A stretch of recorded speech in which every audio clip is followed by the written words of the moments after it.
All right, I think we're good to go. Okay. Hey guys, my name is Paul. I'm having a discussion with Dr. Aaron Simmons. He recently did a video on Gianni Vattimo, which happens to be one of my favorite philosophers. And so I'm hoping for the next 90 minutes or so, we can have a good conversation discussing his ideas and kind of see where it goes from here.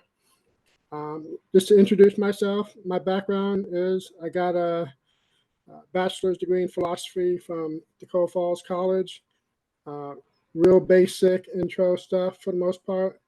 When it comes to philosophy, I just kind of taught myself since then. Last 15 years has been like Nietzsche, Heidegger, Gianni Vattimo, the last, I think, 10 years with him, John Caputo, and postmodernism. So that's kind of my background with this discussion. And if you want to do the same for yourself, just kind of give a little bit of your background with this conversation, then we can kind of go from there. Yeah, sounds good. Well, I appreciate you inviting me to think with you tonight.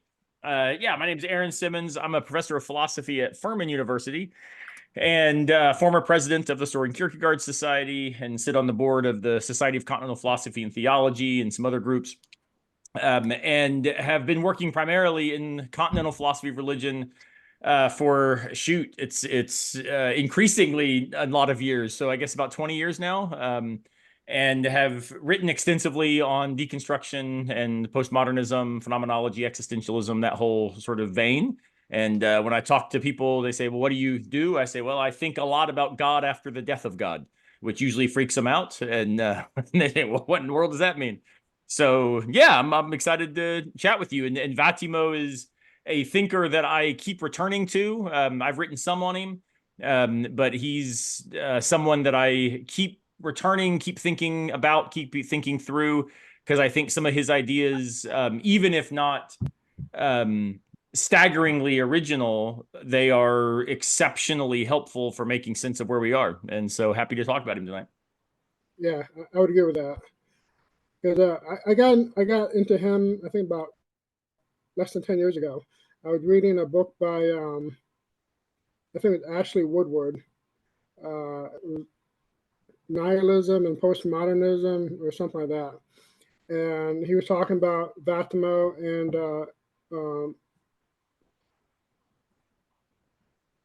Baudrillard. I think he was contrasting those two guys. And there was just something about Vattimo, the way he was presenting him, kind of like really hit a nerve with me. It was like, okay, I think I literally stopped reading the book and I just went out and bought a whole bunch of his books. Yeah. In the corner here, there's a stack of books that's just all of Vattimo's books that wow. I have. I think I have almost all of them that have been published in English. And so he's definitely somebody I'm going to be getting more into over the next few years.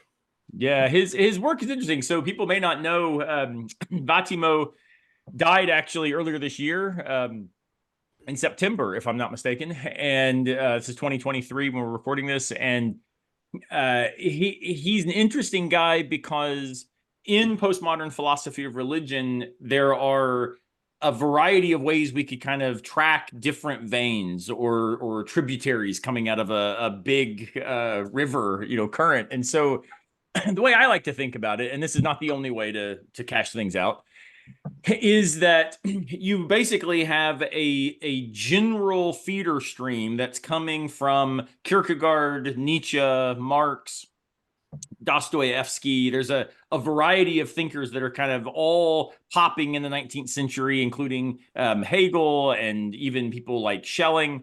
And this all gets filtered through one of two big directions. And the way I like to think about it is the one direction is that this sort of general existential early birth pangs of the postmodern gets filtered through a phenomenological vein. And this is where we primarily have Husserl and Heidegger, and that gives rise then to the new phenomenologists, people like Levinas, Marion, Chrétien, Henri. This then is very heavily where we find people like Meryl Westphal and John Caputo, Richard Carney, kind of in that direction. This is sometimes also referred to as deconstructive philosophy of religion, especially for those of us working after Derrida's influence coming out of that same phenomenological tributary. Alternatively, I think that it makes sense, though none of this is hard and fast, it makes sense to also talk about a less phenomenological and more critical theoretic vein. And in that direction, it still goes through Heidegger, but the anchor is really more Nietzsche. And this Nietzschean trajectory tends to go through Heidegger and then show up among, critical theorists in a variety of ways, like Foucault. We find people like Slavoj Žižek working kind of in this vein. He's, of course, inspired very heavily by psychoanalysis, which also kind of shows up more in this critical theoretical trajectory. We have a lot of scholars working on people like Adorno and Marcuse. And this then is more where we find Vattimo starting to show up. The weird thing about Vattimo, and this is, again, my particular take on this, is that if we call the first trajectory, for lack of a better term, and call it phenomenological, I'm going to say that it's actually rooted a little bit more deeply in Kierkegaard. The second vein is rooted more deeply in Nietzsche. And yet, what combines the two in Vattimo's thinking is hermeneutics. So for Vattimo, what intersects this kind of Kierkegaardian phenomenological trajectory and this Nietzschean critical theoretic trajectory is the radical importance of the interpretive task. But he thinks that that's going to happen primarily in the context of cultural studies, right? And so when we think about interpretation as a cultural phenomenon, that's effectively where I think Vattimo speaks most profoundly. And for what it's worth, this is why Vattimo, I think, is a kind of bridge thinker, unlike contemporary work being done with like Deleuze and Meillassoux and others who are really pushing that kind of Nietzschean line a little bit further out rather than coming back to that hermeneutic centerpiece. So in general, Vattimo is deeply invested in hermeneutics, which means that he is certainly aware and engaged with hermeneutical phenomenology, but he locates this as a cultural reading, which is why he's drawing sort of in the trajectory of people like Adorno and Marcuse, and yet anchored all in a sort of radical rereading of our history, which is why we can see it being very, very Nietzschean. And so maybe that gives a little bit of a sense of kind of the philosophical inheritance that Vattimo represents. Now, personally, he is an openly gay Catholic who is also a member of the European Parliament. So this is a strange guy doing amazing things. But, he brings different polarities together in ways that I find especially provocative and fecund for thinking where we are today. Yeah, I find that kind of interesting when I learned that he helped write the European Constitution, plus the fact that he was a Catholic and the fact that he was gay. There's like three things that kind of like things you don't normally would see would fit together with somebody along this line of thinking, especially as a Catholic. And this kind of demonstrates just how far Catholicism has come from the 60s and 40s and all that since that time period. Where, because there's one philosopher I have that's Catholic. He wrote a book. I can't remember. I think his last name is Emmanuel something or another. But he wrote a book on nihilism as a Catholic priest, and they excommunicated him over it. And this was like the 1950s, 1960s. And here's Vattimo in the 80s, 90s, and 2000s. And all of a sudden, he's like, okay, you're cool. I mean, this shift in span of like a couple of decades. Yeah. Yeah. I mean, he of course certainly has lots of critical things to say about Pope John Paul II. Vattimo is very critical of the way in which the Catholic Church continues. Of course, he was writing primarily in Pope John Paul and then a little bit during Benedict. Was getting really old once Francis came in, but he's really critical of the way that the Catholic Church has traditionally not been as radically hospitable as maybe it could have been to certain marginalized historical groups. And so Vattimo, I think that this is both very personal, which he has moments in like his book After Christianity where it just feels really personal, where he's making it about his own experience of exclusion as a gay man. But then he also talks about this, I think, more as a democratic politician, right? He's thinking about what makes democracy flourish. And it's got to be a particular kind of embrace of the other as a conversation partner and a full bearer of something like political rights and deliberative possibilities. And I think that he sees the Catholic Church as, unfortunately, far too often shutting down or rigidly bounding who gets to participate in that deliberative project. And it would be interesting to talk to him. Again, he's passed away, but to say, did he shift his view a little bit with Francis coming in, and at least to my mind, certainly seeming recently to make a lot more room for some of these traditional hard lines that had been taken. But I think that Vattimo, in many ways, at least for me, kind of mirrors Simone Weil, who, couldn't let herself she wouldn't let herself become fully Catholic because she took it so seriously, right? That it was, there's so much here. I can't say yes to this fully. There's, too many places that she was wrestling and hesitant about. And for Vattimo, I see it kind of, he's the mirror image of that. He's like, look, I've born and raised Catholic. This is in my blood. This is who I am. And yet the Catholic Church in many ways has not said yes to a lot of what I've offered to it, right? And so feeling that exclusion kind of mirroring Weil's worry about getting involved because of, it being demanding in ways that she was unable to commit to, in some ways for him, I think he was committed in ways that the Catholic Church was unable to accept. So, yeah, because one of the things that I find interesting with him is you mentioned in your video the conflict that he had with secularism and what he was trying to do with how to harmonize Christianity on one hand, secularism on the other hand. And I think that's one thing that kind of really grabbed me, because I think about 10 years ago, I was really starting to understand the crisis that the West is really beginning to find itself into. And I think he was one of the first ones that I saw, at least in a modern perspective or contemporary, of someone who's looking at the problem of, at least from a philosophy of religion perspective, even as an aspect of being a Christian, someone who's taking it seriously, recognizing that, okay, the death of God is part of our culture, and like, how do we now deal with it? And I think his aspect of we got to stop fighting secularism as an enemy, I think that probably will be his biggest contribution to this conversation. Is because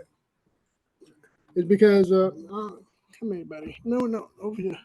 I got my cat trying to come over, and I think that will ultimately be his biggest contribution of someone proposing a way of Christianity and religion and secularism on the other side to become mutuals instead of enemies with each other. Yeah, I think that's right. The cat's funny. I always, whenever I hear a cat, meow in the background or interrupt the video, I think to myself, this is Derrida's moment in L'Animaux que donc je suis, where he says, that every day the cat walks by and sees him walk across the room. And he's like, when I feed my cat, I'm complicit in the starvation of the other cats. So Darren, I would be very happy that the cat is front and center. So I think you're right. So for those who don't know, they can check out my longer video about Vattimo. But in brief, Vattimo's view on secularism is this. He says, ultimately, Christianity for too long has been understood as at odds with this thing called secularism. And we don't have to talk about Christianity. It can be just religion on the one hand and the secular on the other. And when we make these distinctions, we tend to cash them out in particular ways, right? We say, well, the secular is the political realm and the religious is the private realm. This is the classical liberal divide between the public and the private. And as we go through the Enlightenment, up through developments in the early stages of American democracy, of European democracy, what we see is, says Vattimo, an increasing willingness for our cultural, social institutions to become less and less and less religious in their self-expression. And this creates a kind of society that is progressively more secular. And that secularization has yielded a couple things. Two are interesting, I think. One is a claim, whether this holds up or not, a claim that God is moved further to the margins because we don't need God as the explanatory hypothesis that we used to need God to explain, right? We now have germ theory. We now understand what thunderstorms are. We understand how reproduction works. We get the idea of earthquakes, right? We don't need God to explain all these scary things in the world. As Sigmund Freud says, we've educated ourselves into reality, and so now we don't have to remain intellectual children, right? And in this sense, religion, Christianity, God, these all become concepts that are positioned as making sense in the infancy of our, or even adolescence of our culture. But now that we've grown into an adulthood as a culture, as a society, we've abandoned these childish things. The second thing that I think is interesting about this progression of secularity, at least in the historical frame, is what's called the secularization hypothesis. And this takes that basic idea of, well, we've now increasingly gotten secular, left religion behind, and it says, well, now let's look at this as an actual prescriptive normative theory about the continued progress of social life. As societies continue to develop, they will get less and less religious, more and more secular, to the point where the real goal of secular democracies is to no longer need God for any explanatory purpose relative to our public social lives. And what Vattimo does is tracks that theory, the secularization theory, and suggests a really, really weird way of reading it. He says, well, the secularization hypothesis and the kind of broadly Freudian cultural critic view, both of these say religion is something we are right to outgrow. And so what they then mean when they hear Nietzsche's claim that God is dead, they just mean atheism is now taken for granted. Religion is now outmoded, it's outdated, and let's get on with the business of progressive liberal societies. Vattimo says, well, wait a minute. I like the idea, he says, about the increasingly secular liberal society, because the increasingly secular that we become, it looks like the more inclusive we become, the more open we become, the more evidence-based we are in our public discourse, the better we are in our science and our reason giving. This is all a good thing. But, he says, rather than seeing this as something that dismisses Christianity and theism, maybe what's so interesting about Christianity is the fact that the very content of the Christian story is this model of dispossession relative to a hospitable invitation. God empties God's self to invite all to come into personal relation with the divine. Well, what would that look like as a cultural movement? It might look like the increasingly secular society seemingly moving away from God, but in fact, getting increasingly hospitable to those who have traditionally been outside the walls of the church. So in some sense, he takes like the story of the shepherd leaving the 99 to find the one lost. And he says, yeah, that's kind of what secularization is. It's the church leaving the church space, moving into the world and saying, we don't have to have this trapping of insularity.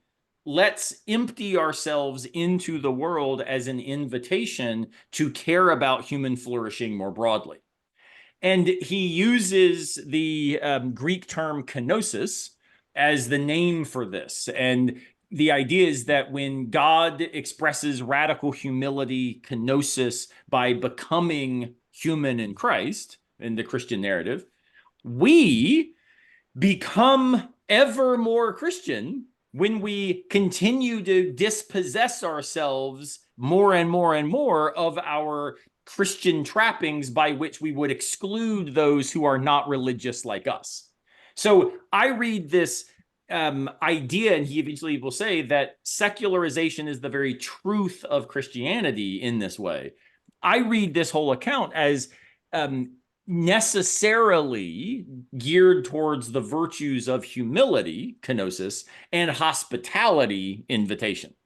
And notice, those are deeply deliberative democratic virtues, right?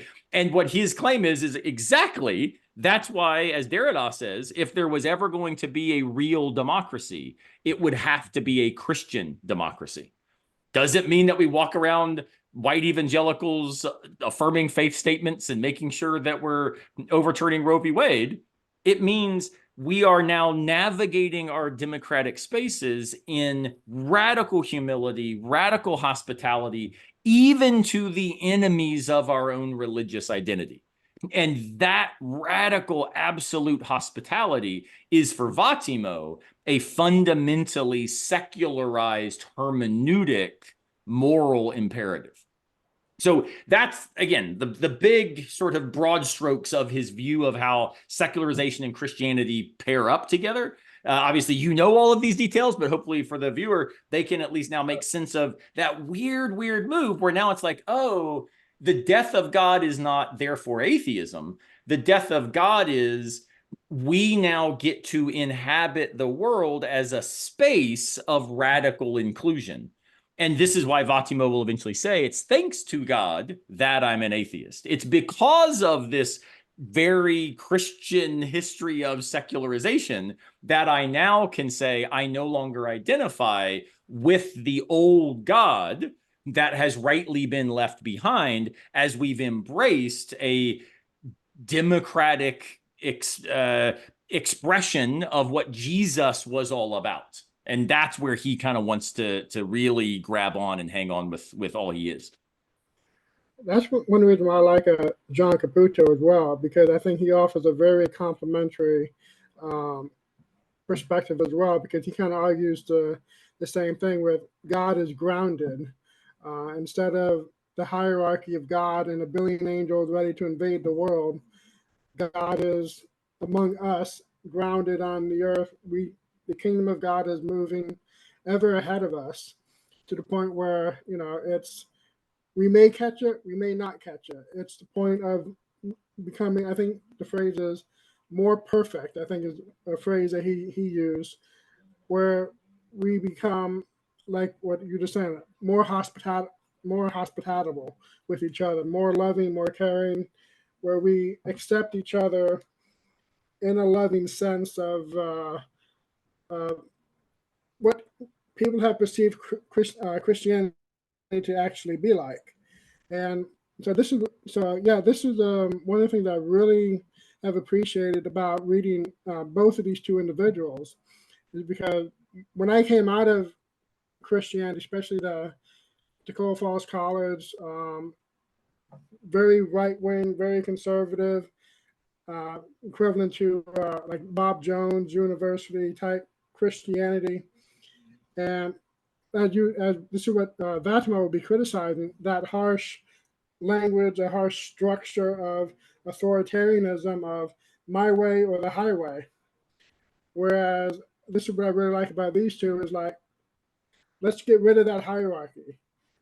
I think there's one book I read talking about Vattimo. He quotes him. It says, "The structure has collapsed. It's a ruinous heap." And so let's kind of move forward from this ruinous heap, and I think kind of said democratize it as kind of what you're talking about. Let's distribute it among the people. Let's distribute it among society and culture, and we all benefit from that versus this hoarding of it inside of a building where you have maybe 10 or 12 people who control it, and then they disperse it among whoever they want that fit their category. I think that's right. So it's interesting. Again, Caputo and Vattimo, I think, are certainly fellow travelers. If we go back to kind of the not radical, departure in continental philosophy, but at least the kind of two streams of a broadly critical theoretic and a broadly phenomenological. Caputo fits most directly in that kind of phenomenological vein, but he, like Derrida, is deeply influenced in particular ways by the critical theory movements. And so Caputo is certainly, especially in his later work, is very interested in trying to speak into his cultural space in ways that allow him to challenge much of what it is that has become normative and as you say, authoritative in our conceptions of Christianity.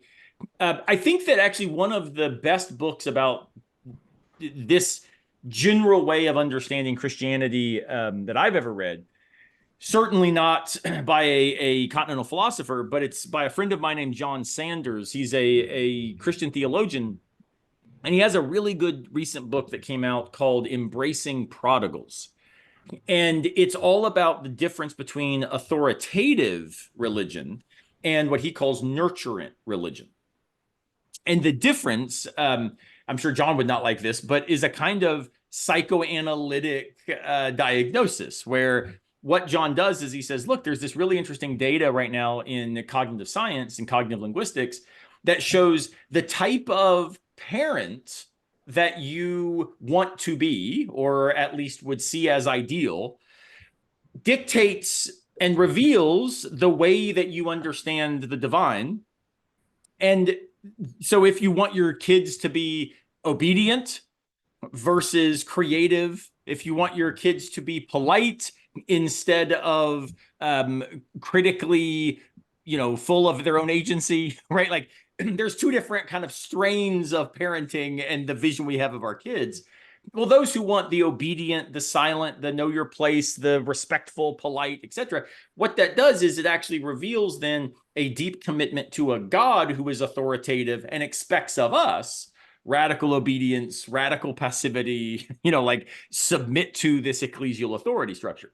On the other hand, we get this nurturant model, which says, hey, think for yourself. It's not radical, just go do whatever you want. It's not, this like naive relativism. It's not a, hey, go get drunk and snort some coke and whatever. It's saying, no.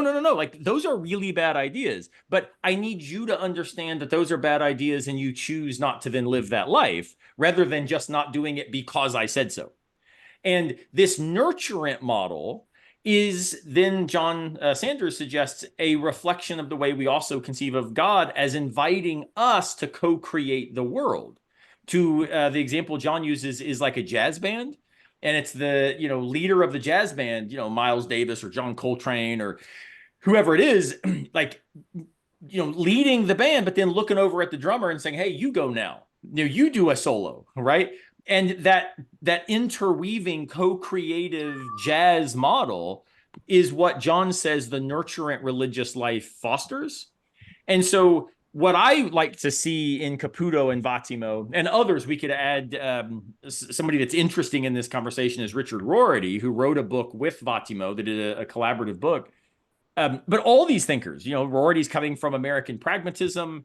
We've got Caputo coming from a very strong Heidegger-Derrida trajectory, though he wrote books on Kierkegaard. We've got Vattimo coming out of a very particular Nietzschean sort of hermeneutic inheritance. And they all get together and say, look, the problem is not religion as such. The problem is not the story of Jesus. The problem is external models of authority that strip away from us the agency that we necessarily have to deploy in order to be the kinds of beings that we find ourselves being. And this is where Rorty says, it's not that I'm so much against religion. It's not that I'm anti-religious. I'm anti-clerical, he says, right? Which is, I'm opposed to the authority structure. Well, Caputo, he's identifying himself within this, very specifically Catholic Christian inheritance. Of course, he had early in his life was on his way to becoming a priest. And Caputo does the same move. It's not that he's saying, so down with God. What he's saying is, let's rethink what we mean by God to be more in line with the account of God we see in the person of Jesus. Welcoming the marginal, feeding the poor, bringing in the prostitutes, instead of saying, this is who we are, this is our holy citadel, and be gone, you evildoers. Caputo invites this radically nurturant model, and I think that Vattimo does the same. Now, Vattimo, in my opinion, is actually interesting in the fact that he far less than Caputo doesn't actually say a lot about God. So Vattimo doesn't have there is no Vattimo book like Caputo's The Weakness of God, right? There is no, here's who God is, here's what it looks like, here's how we've got to think about the divine. What we get is, let's rethink culture. Let's rethink hermeneutics. Let's rethink nihilism. What does that even mean for us today? And in doing so, it opens us on to inheriting a more compelling, richer, and canonic account of who Jesus was and what Christianity is all about. But we don't get a philosophical theology kind of moment in Vattimo like we do with Caputo. That would be, I think, mainly where their later work. Vattimo's still a kind of cultural critic, where Caputo is really starting to do what he calls theopoetics. And I think in that sense, they've got the same vision, but two different kinds of projects to cash it out. Yeah, Vattimo kind of strikes me as kind of put in a religious term, probably more like maybe like amillennial type perspective of the world will get better, then the kingdom is at the other end, but without the hierarchy. It's kind of how I kind of see what Vattimo is trying to do. He's not a fan of hierarchy. And again, this has a lot to do with his personal life. When the Pope says you embody something that is not welcome, that's hard for you to then say, oh, well, I've got to respect the authority who tells me I'm not welcome here. But it's also political. Again, as a member of the parliament, what does it look like to say, I'm not interested in continuing to find ways to keep people out. Let's find ways to open doors. And he also does this, though, as a philosopher. I mean, philosophers are interesting. We're weird. We're a weird breed, right? Where Nietzsche calls us dynamite, says don't stand too close to philosophers. Louisa May Alcott has this great line where she says a philosopher is somebody hanging out in a balloon floating off into space with all of their friends trying to hold strings to keep them tethered to the earth. So philosophers are tempted, I think, by a kind of abstraction that disconnects them with, the common person, right? And in some ways, the tradition that these guys are working in, I mean, Kierkegaard was vicious in his critique of the public. Nietzsche was absolutely uncompromising in his account of, the herd. Heidegger wants nothing to do with the they. So all of these kinds of, hey, let's go be part of the people.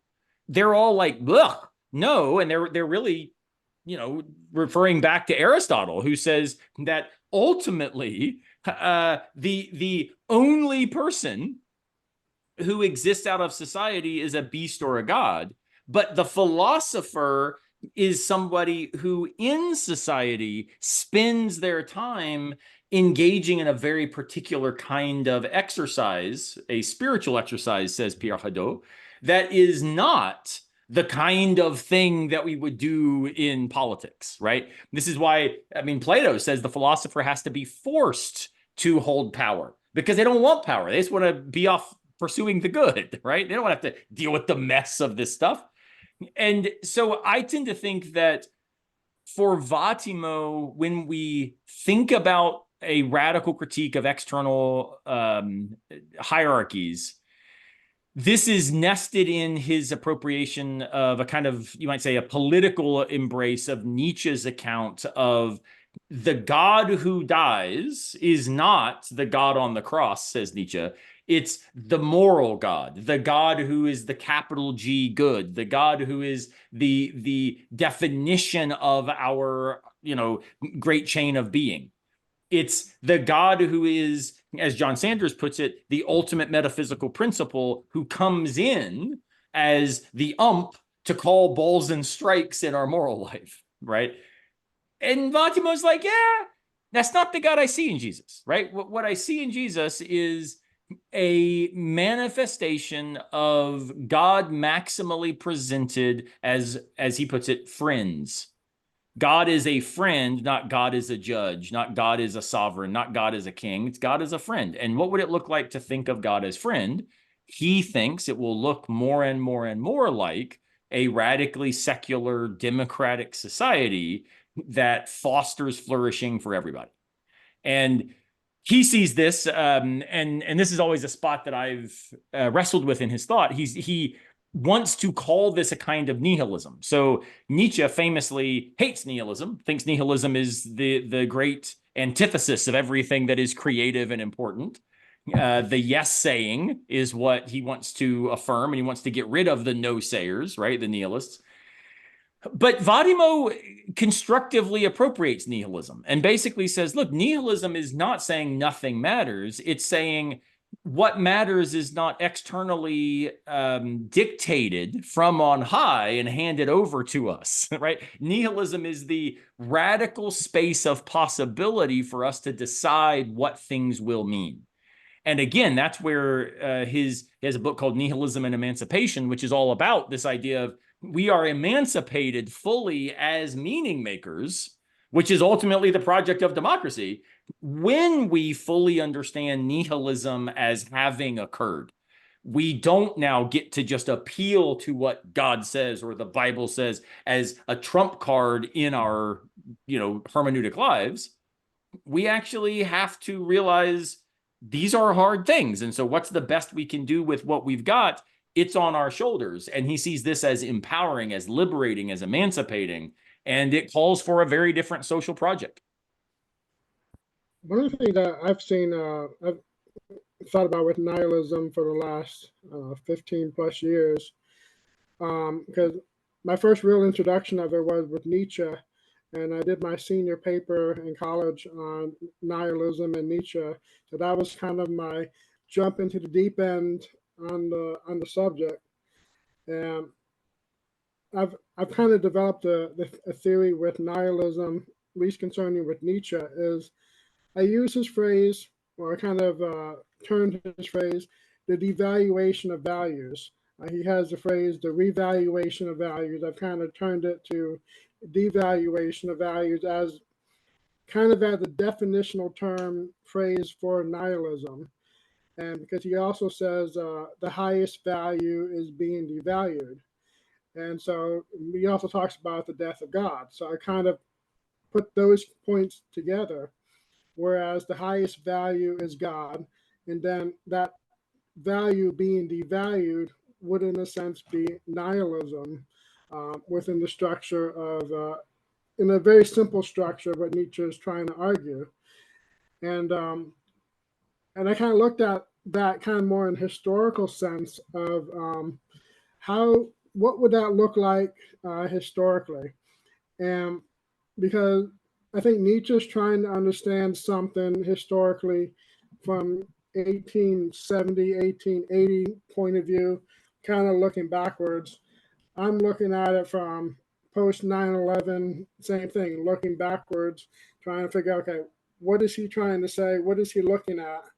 And then I come across Vattimo, saying the same thing, like, okay, there's this concept of nihilism that we have inherited from the past that is still very relevant to where we are today. And what I've kind of concluded with that is the death of God, in one sense, is a historical event.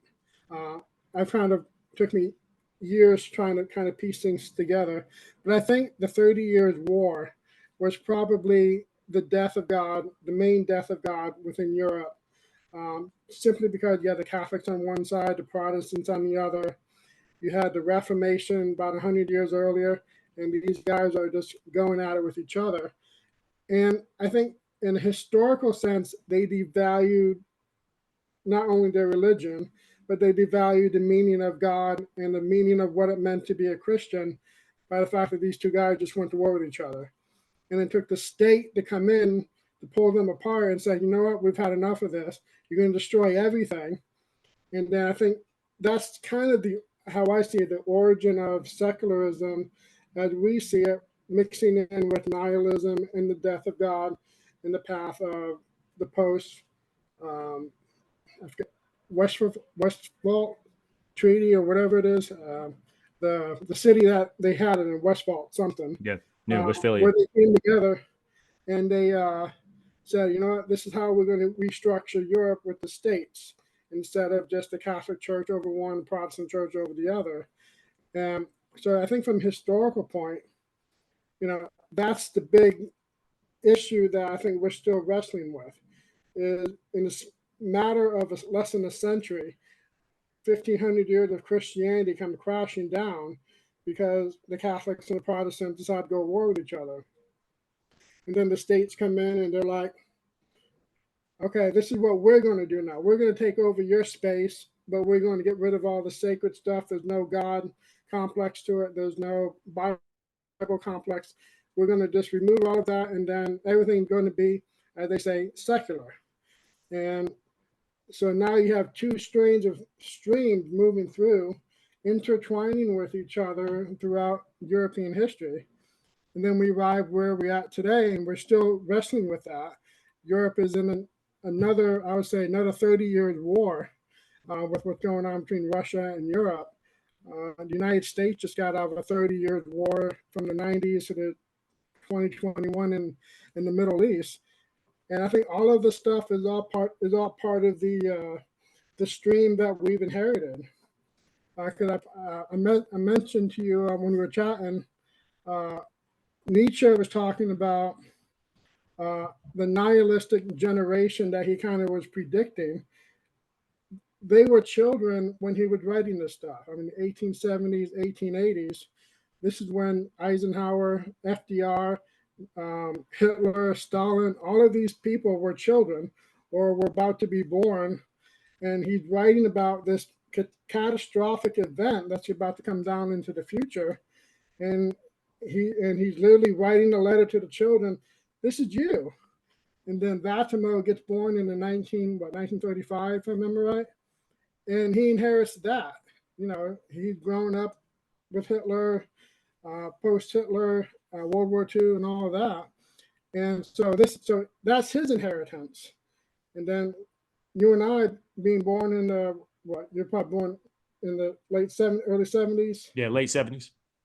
Yeah, late 70s. Same with me. We're both born around the same time period, and we've inherited the same thing 40 years later. And here we are, post 9/11, post everything else that we've experienced, dealing with our own set of nihilism and how you as a Christian are taking it one way. I inherited Christianity as well, and I've taken another way, and we're both doing the same thing. We're both struggling with what does it mean to be Christian in a nihilistic age. Yeah, no, I think that's really helpful. So, one question I would have then to that account, which is exceptionally historically specific, which I think certainly maps on to Vattimo really well because he's telling a very particular historical account. Do you think that so let me put it this way, Vattimo, like Hegel, and there's not a lot that they're doing similarly, but I think Vattimo, like Hegel in this sense, is interested in a kind of big, grand story of the progress of what he calls weak thought, which is effectively the continued kenotic expression of the Christian story as a cultural triumph insofar as it continues to become less and less and less culturally significant, right? It's this really weird, its ascendancy is its diminution, right? But he's got a kind of meta narrative about how this is all kind of working. In your account, it seems to be less of a kind of a grand narrative towards some I don't think Vattimo had an end of history view, but it's certainly this, large story about at least since the Greeks, like here's kind of how we've gotten to where we are. Your story seems to be more once we enter modernity, there's a kind of Nietzschean eternal return that sort of there's a cyclical reality that continues to come back around. And what this is whether every 30, 40, 50 years, it tends to look like a kind of invitation to have to live through the death of God for ourselves and figure out what that will then mean. Right. And in some ways, in all these moments, what you've described, there's kind of a rise of what we might call fundamentalism, and then a response to that, which kind of liberalizes, Christian possibilities. But then there's a rise of fundamentalism that's worried about the cultural decay because of all the liberals. And then that fundamentalism gets crazy and starts killing people. And so the liberals show up and say, oh my gosh, no, Christianity doesn't have to look that way. And then the fundamentalists get mad because, oh my goodness, you're ruining culture again. Like that circular, cyclical kind of process might just be what it is to inherit the essential nihilism of modernity or something, right? So your account seems to be more not towards something or a big arc upwards or even forwards, but more a sort of epicycle that's rotating around post a particular moment in Western history that we might call the Enlightenment, we might call it the Renaissance, might call it the 30 Years' War. Something happened that modernity was birthed, and when that occurred, this is now where we find ourselves. How would you maybe parse that out? Is that right to see it as a much more kind of cyclical ebb and flow, or more the Vattimoian long view of cultural history that's moving us toward a kind of maximal Christian secularity? I'm actually very sympathetic to what both Vattimo and Caputo, as an idea, what they're saying is moving towards. I think that there's that possibility. At the same time, I do believe that it is cyclical, but the circle is moving along with it. So I think, to one sense, they're probably the conveyor belt underneath the circle. There's a stream. There's a stream underneath it that's kind of pushing everything, but there's the cycle of history that's going on top of it. Because I go back to just the 30 Years' War, but I can go back very well 2,500 years as well. Because I look at, just to give an example, Judaism, because I've always kind of thought about, okay, did Judaism have their own death of God? And for a while there, I was like, I'm not seeing it. But then as I started to kind of reformulate the circle, then I kind of noticed Judaism went through a similar process when Alexander the Great came in and Hellenized the Judeo world. And I think that seems to be the main factor that triggers this whole thing. I don't see it in Persian. I don't see it in Babylonian. It seems to be only when the Greeks come in and it interacts with uh, Judaism, Christianity, and Islam. There seems to be something about Greeks in these three religions that can get along very well with each other or hate each other to the point where one side has to destroy the other. And I think what we see with Judaism, you see the incorporation of Judaism, then you see the fundamentalists come up, say, nope, we can't do that. Then the other side comes up, nope, we got to put you down, then we got to put you down. And then you see that struggle, and it basically ends with Rome coming in and destroying Jerusalem. So I think that's kind of the start. Is Alexander comes in, Rome destroys Jerusalem. That's kind of their cycle. So they've been kind of living in this post-death of God belief system for the last 2,000 years, and they seem become very comfortable with it. But then you get Christians and Muslims along the way to say, no, we got to kill you because you're responsible for whatever we don't like that's going on. They're the witches that have to be burned. And I see the same thing with Christianity. So I would say the 30 Years' War is just one of the death of God events in history. I would say another one would be the Great Schism. Again, because you have the Catholics on one side and you have the Orthodox on the other. Again, you have this devaluation of Christianity and the church because they're no longer unified, they're now divided. They both become the enemy of the other. And so, then I would say the secular side of it would be Napoleon. And the Napoleonic War would be, in a sense, a secular death of God. Because, again, what he's doing, he's setting up Europe against himself. So, again, there's a civil war that's creating this devaluation. We got to change. It's forcing a shift. Then Hitler does the same thing with World War II and plus World War I and World War II. You see this other massive shift that people like Vattimo, Caputo, John F. Kennedy, RFK, Martin Luther King, all of these people who are living under that system are now being confronted with the system like, this isn't working. Let's find a way to fix this. And so what do? RFK, JFK, MLK, what they're doing is they're trying like, we got to make the system better. What happened? They get a bullet to the head. It's that same radical versus fundamentalist shifts. That case, the fundamentalists won, the radical were killed off. And then we're seeing the same thing going on right now. I think 9/11 is a good example of that, of fundamentalists versus the American hegemony.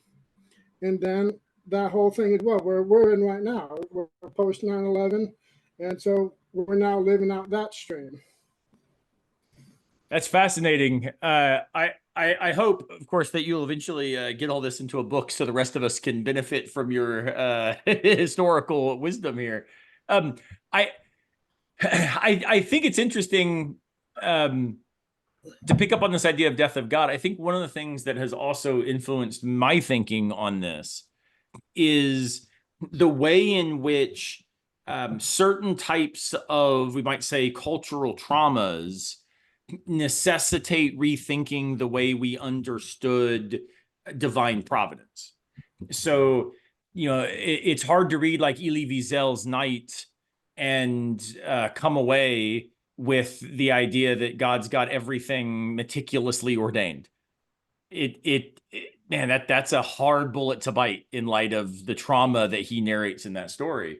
It's entirely sensible to me, as so many have claimed, that God died in Auschwitz as a kind of another one of those moments of how do we now think about this model of the divine that has often been understood as authoritative and best understood as the king who rules over this kingdom, even if with not an iron fist, with certainly a necessity fist, right? Like everything that happens because God wills it. Man, like that's, I would suggest that that's, if not an impossible belief after the Holocaust, it's certainly a belief that holding requires radical moral compromise, right? Like you've got to really be willing to give up some important views about the goodness of God. Now, the way this traditionally works, and I say this as a philosopher of religion, is that you just raise the problem up a level, right? And you say, no, no, no, no. If we were infinitely wise, if we knew everything that's knowable, we would see that even what looks like trauma to us is actually God's plan and God's will and the flourishing of all people moving through history. It will all work out in the end. We'll eventually see.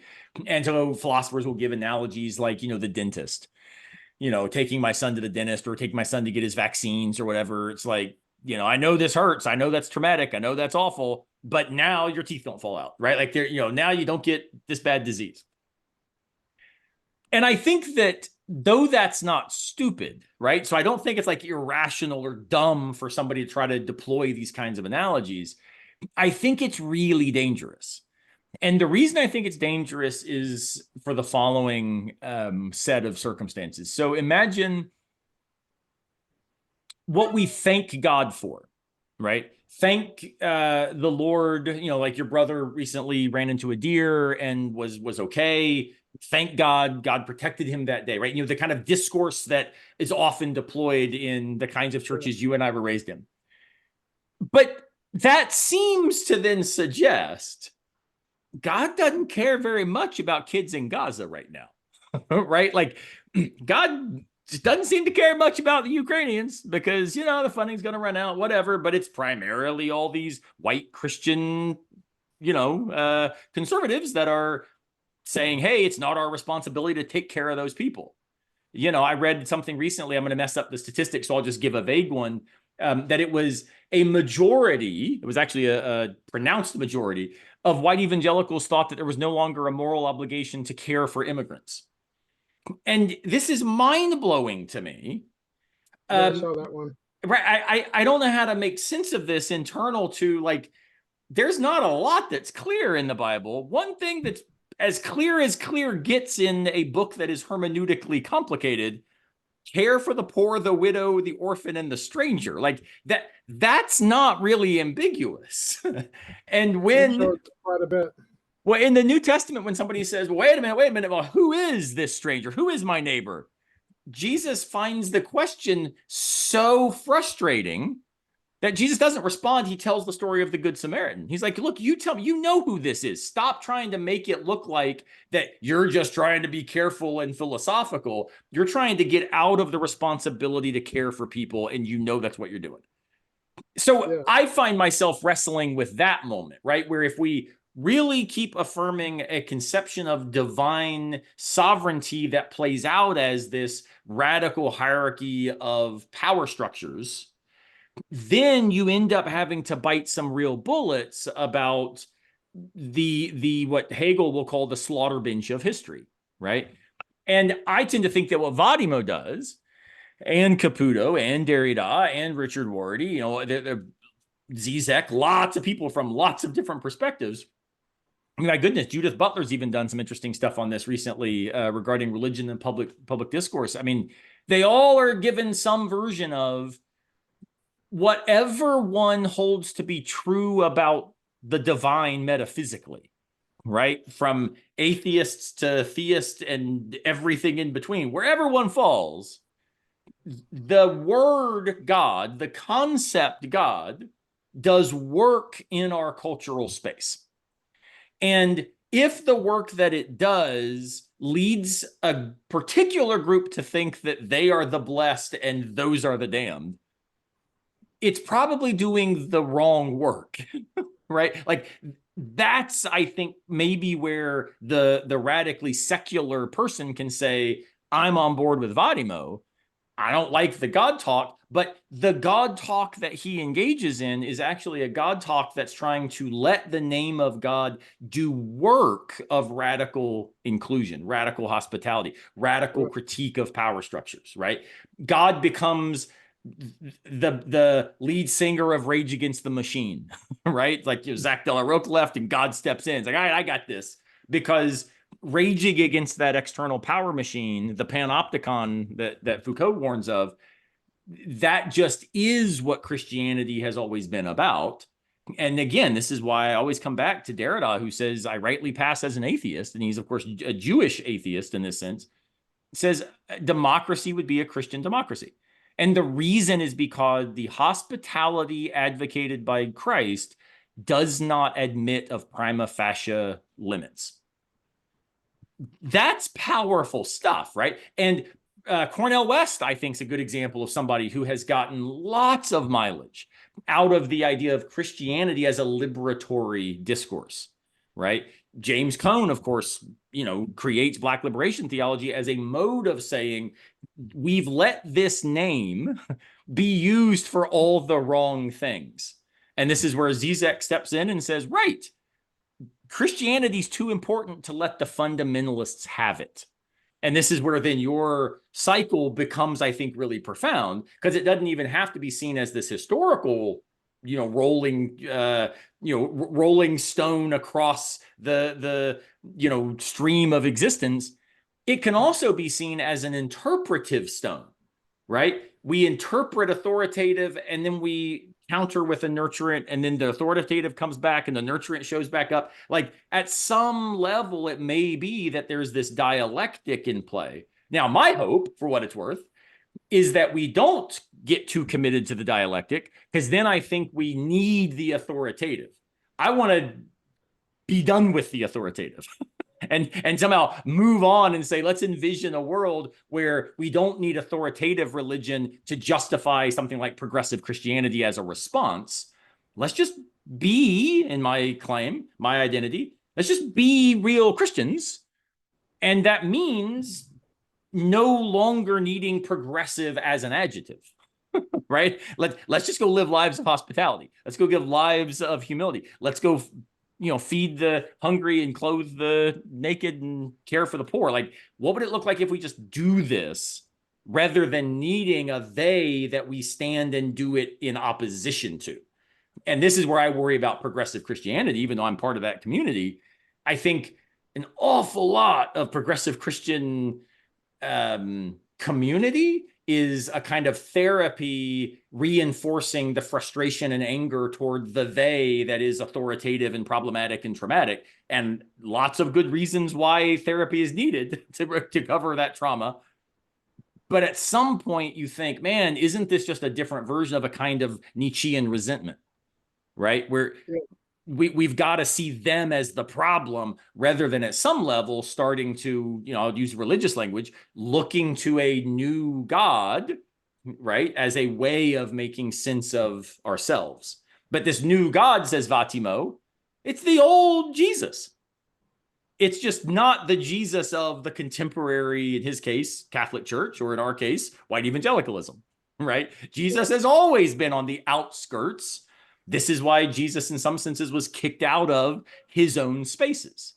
And I think in some ways, it's often said that Jesus were to walk in the big megachurches, they'd show him the door pretty quick, because he'd show up and he's like, what is going on? I mean, all you have to do is like read, what is it? Well, the Minor Prophets. I'm thinking it's Joel, but the Minor Prophets, where they talk about not wanting to hear the music of the religious services because they are an offense to God. And he says, all I want's justice, right? Like that's serious. Amos, it's an Amos. That's a serious critique, and I've sometimes thought to myself, like, man, what would it look like if somebody got up in church in the middle of the praise and worship, everybody's jumping and dancing and so excited, and he said, your religious ceremonies are an offense to me.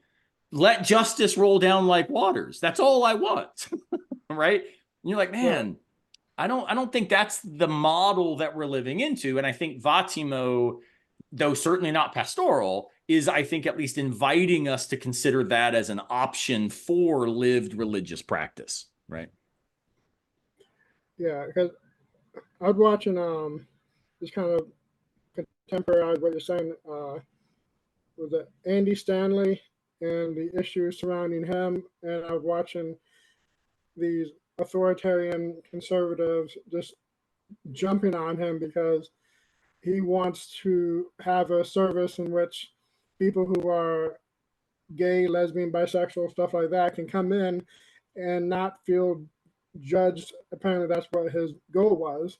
And all of a sudden, these authoritarian Christians come in and they just bashing him for how dare you do this stuff.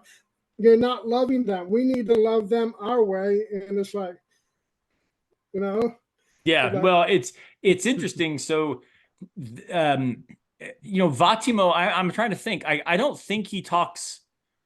I don't think he talks a lot about love. It might be some text that I'm forgetting, but he does talk a lot about humility. He talks about emptying, about kenosis, and I think that's important because yeah, what would love look like in public? Well, this is a Martin Luther King quote. It looks like justice, right? Justice is what love looks like in public, and if that's right, then the idea of saying, hey, you're not really loving, the queer neighbor by letting them be okay with their queer identity. We've got to love them out of these sinful behaviors or whatever that, the person might claim.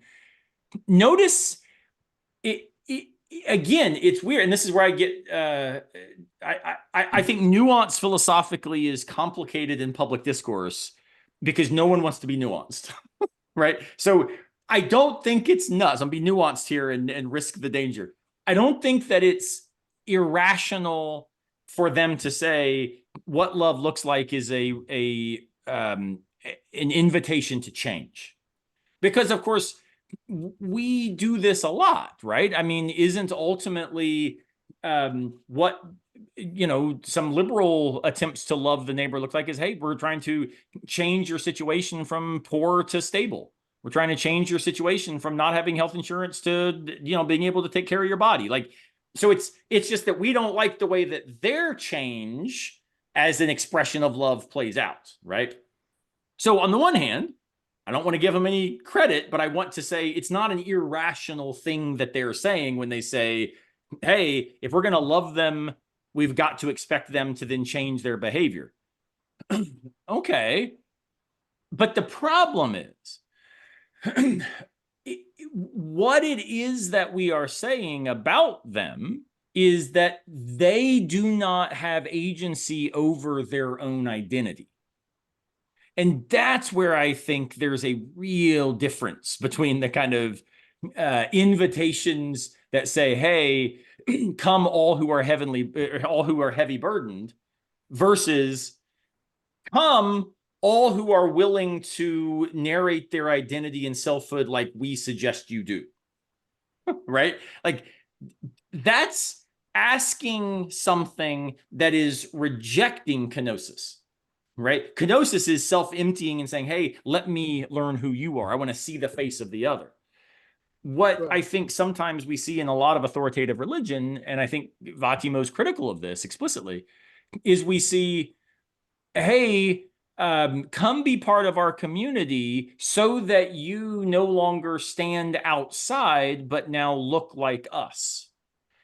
And that look like us, I mean, my goodness, the phenomenologist, this is Levinas's critique of Husserl.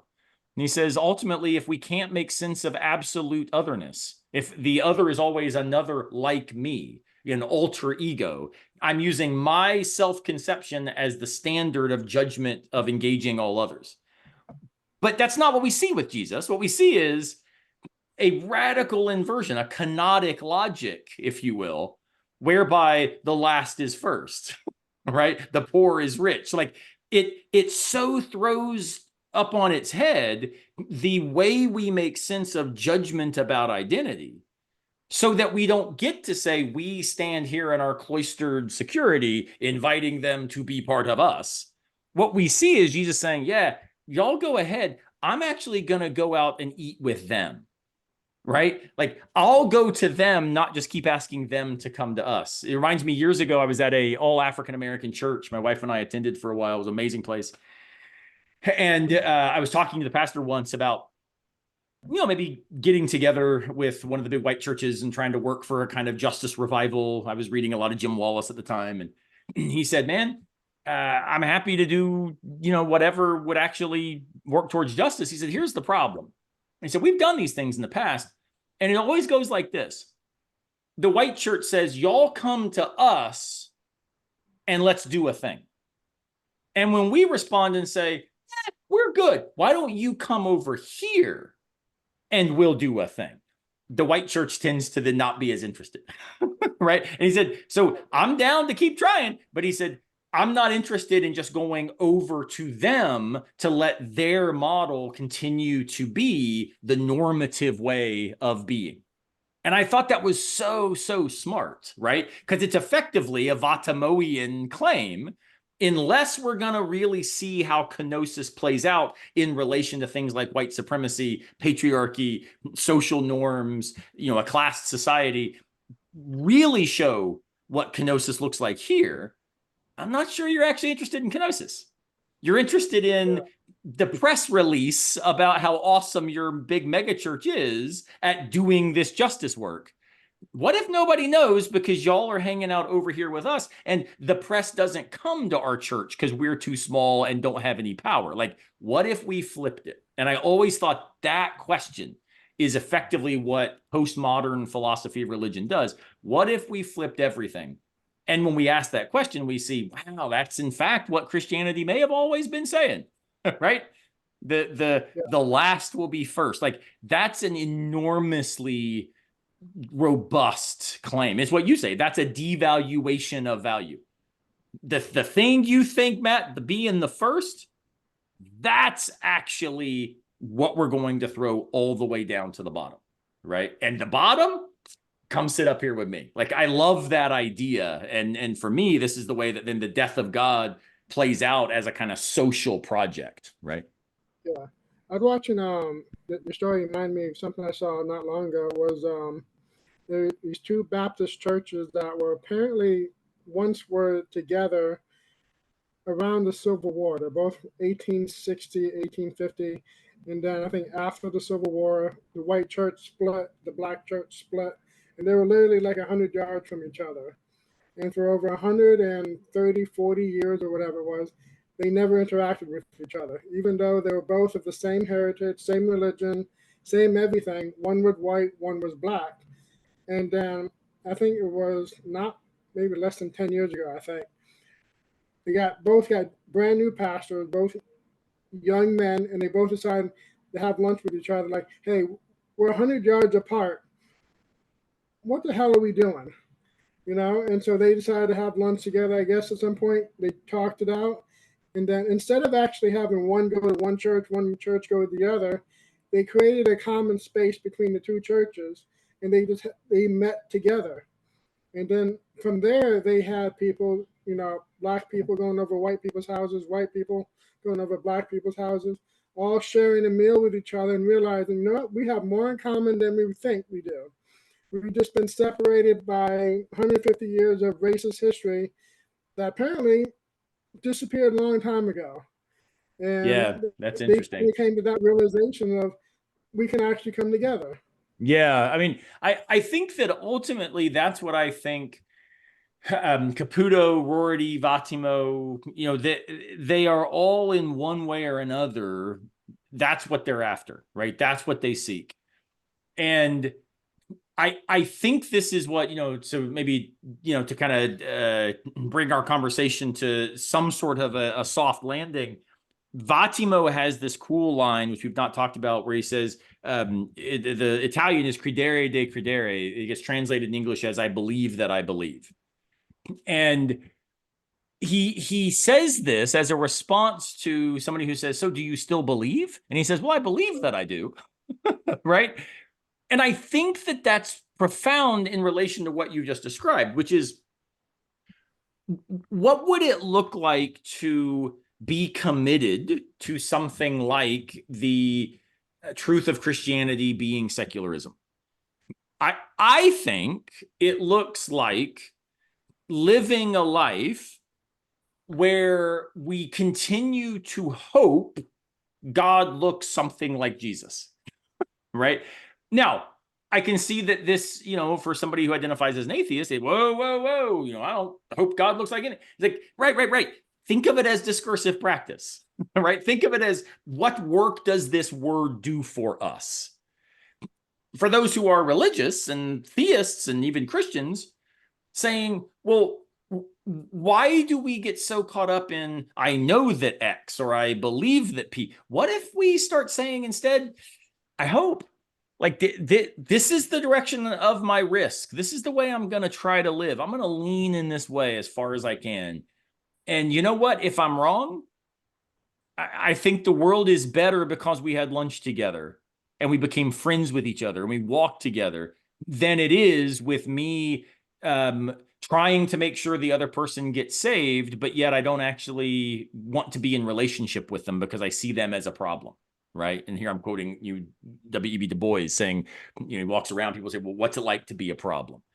So Jesus, in some ways, again, historically, narratively, theologically, wherever one stands, Jesus names God as a problem to our complacency, to our discursive practices, to our hegemonies, to our hierarchies, to our self-righteousness.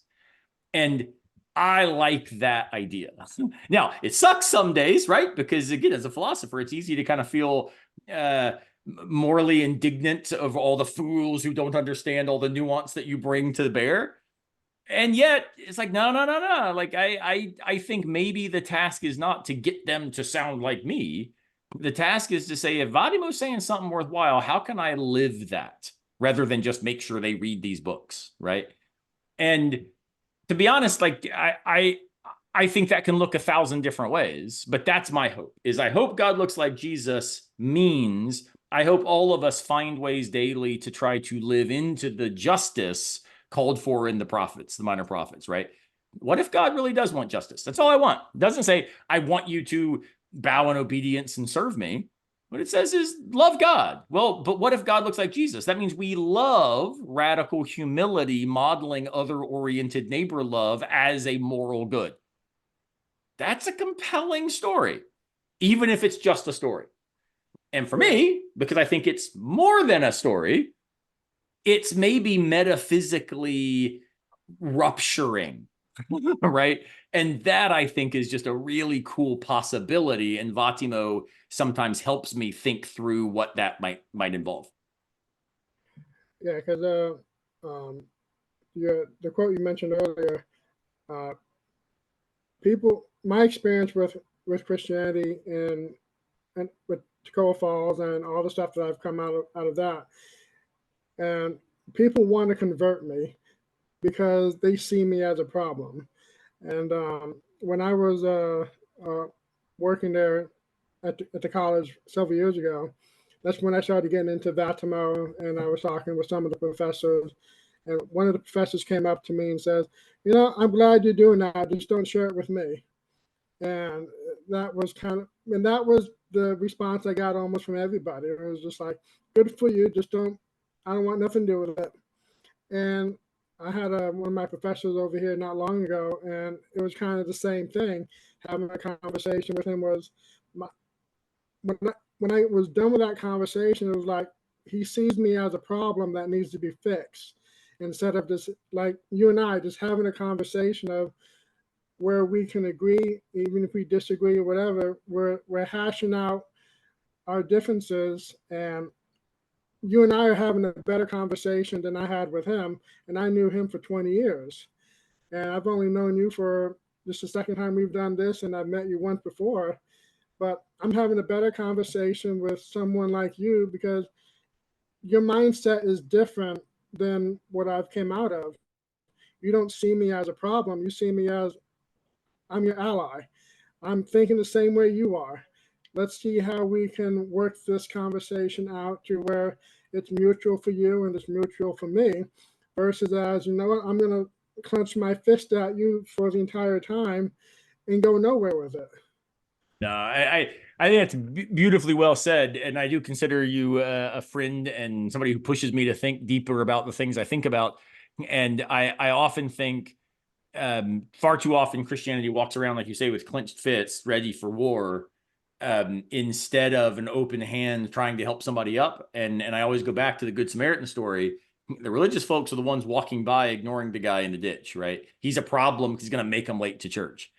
Tomorrow morning I'm supposed to play drums at my church for the Sunday service.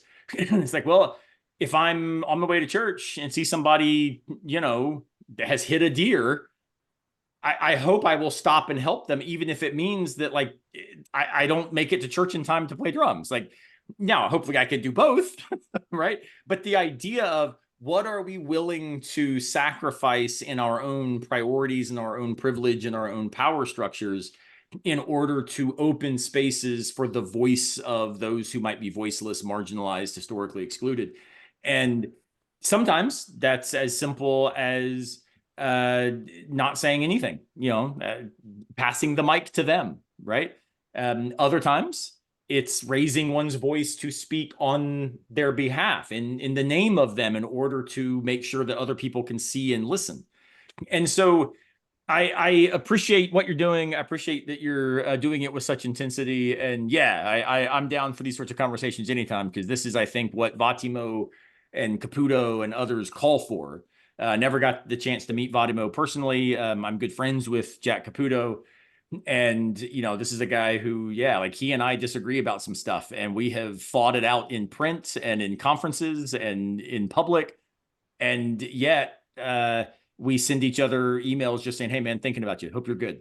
Right. And Yeah. that ability to say, hey, we are in this together. We are allies for justice. And in the name of Jesus, neighbor love continues to define our life. We can disagree about specifics about God, about the determinacy of religious belief, whatever. But at the end of the day, are we living a life committed to what it is that Vattimo suggests Christianity looks like? If so, I think we're doing a pretty good job. And even if we don't do that in the name of Christianity, I think that just as good. So thanks, Yeah. man, so much for inviting me to be here and think about this stuff with you. This has been my pleasure. Thank you. I appreciate it. Absolutely.